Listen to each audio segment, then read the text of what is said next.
real-time monitoring equipment feeding data to a data platform.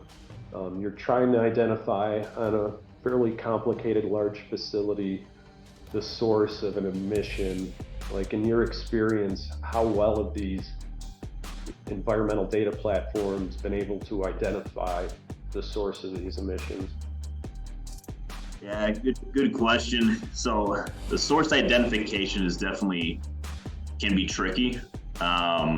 We do have a source identification feature built into Sensible that's made up of algorithms and processes, and like any algorithm, you get out of it what you put into it. So starting with like the tubes and cans, if you're getting to a point where you may exceed an action level, best case scenario from a source identification standpoint is that you have nearly a year's worth of elevated tubes that may allow you to say it's coming from this area of the facility, which for a large facility might still be hundreds or thousands of acres, so still a huge area. And the Sumi cans might give you more data, but you're still just at the fence line of the facility, so it's hard to ID the specific point.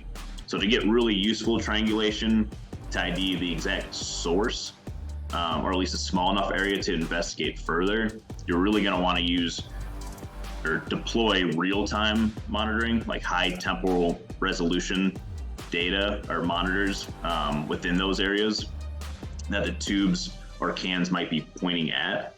And you want to strategically place the monitors considering historical wind data, potential airflow disturbances, of course any facility insights into higher potential to emit equipment.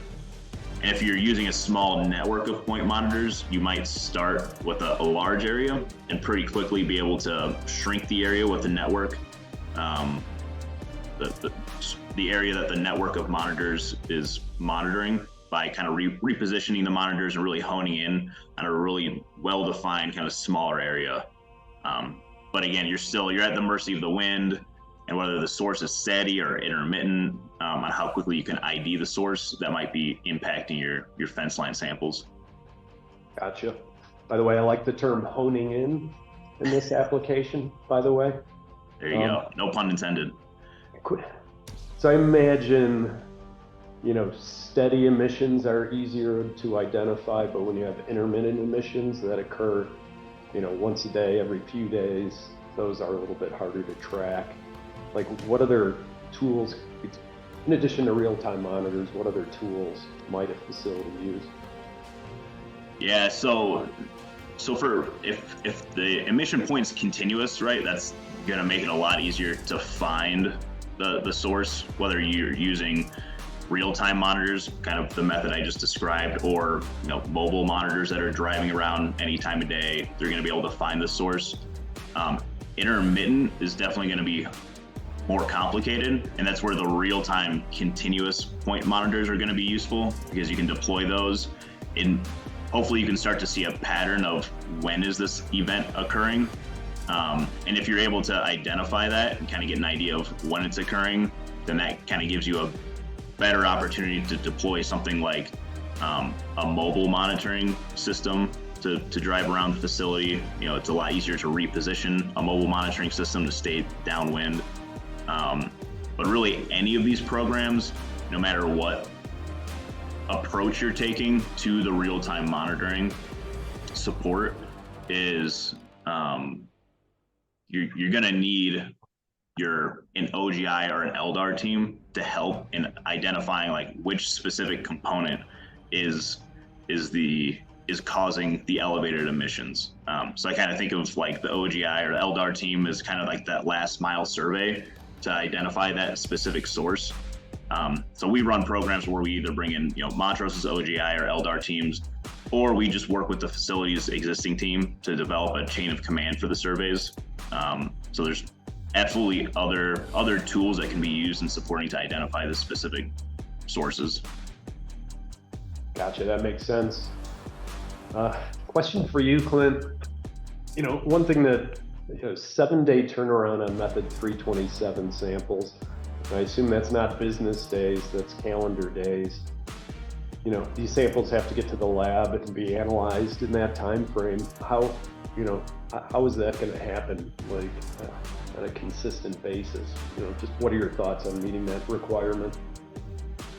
Well, aside from having the lab ready to go and get the samples as soon as they hit the door, having a lab in proximity to your facility will definitely be help with this. A lot of these facilities are located on the Texas, Louisiana Gulf Coast, and so our Deer Park lab is well situated to either allow for sample pickup and supplies drop off, or kind of hopefully a worst case ground shipping will only take 1 day, based on the proximities of some of these facilities, which could cut some costs on expedited shipping. It will be a challenge for some of the other more remote facilities, but as I mentioned before, we have our Durham, North Carolina lab to help with some proximity on the East Coast as well. Yeah, that makes sense. You got to imagine when this all hits at once, it's going to be a challenge for everyone. One question for you, Austin. Compliance or having a Fenceline monitoring program March of 2025. What are your thoughts on action steps a facility should take in preparation of that?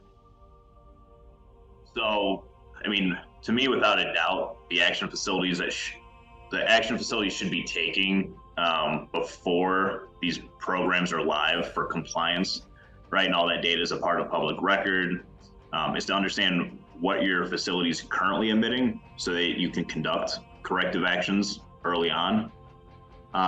So that's going to require a pilot project. We've actually heard from clients that are inquiring about kicking off pilots even before the rule is finalized, to start to understand if there are any issues that they need to